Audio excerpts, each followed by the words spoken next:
Election commission of India ने दिल्ली विधानसभा चुनाव का बिगुल 7 जनवरी को ही फूंक दिया था।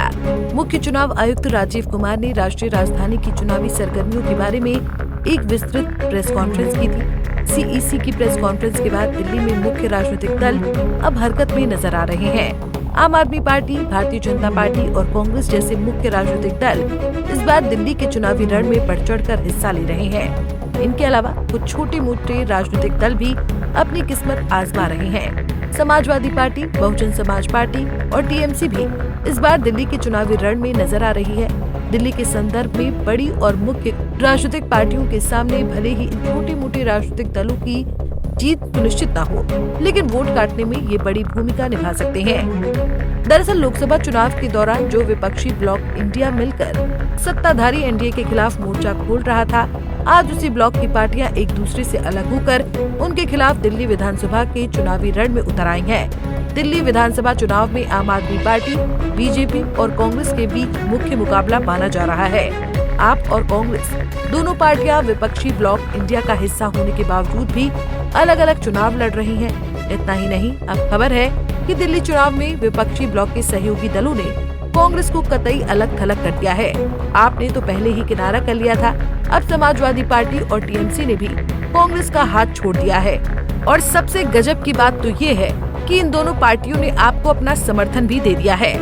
कांग्रेस विपक्ष की इस करतूत से मानो आग बबूला हो उठी है। झल्लाए हुए कांग्रेस के सीनियर लीडर पवन खेड़ा ने आखिर कह ही दिया कि विपक्षी ब्लॉक इंडिया लोकसभा चुनाव के लिए ही बनाया गया था।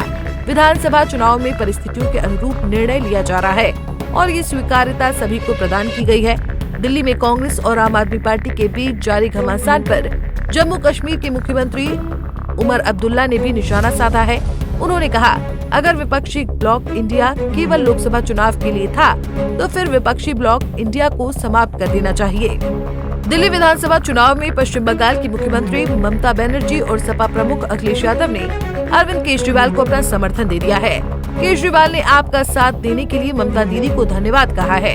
इधर सपा प्रमुख अखिलेश यादव ने कहा, दिल्ली में जो पार्टी बीजेपी को हराएगी, सपा उसी के साथ जाएगी।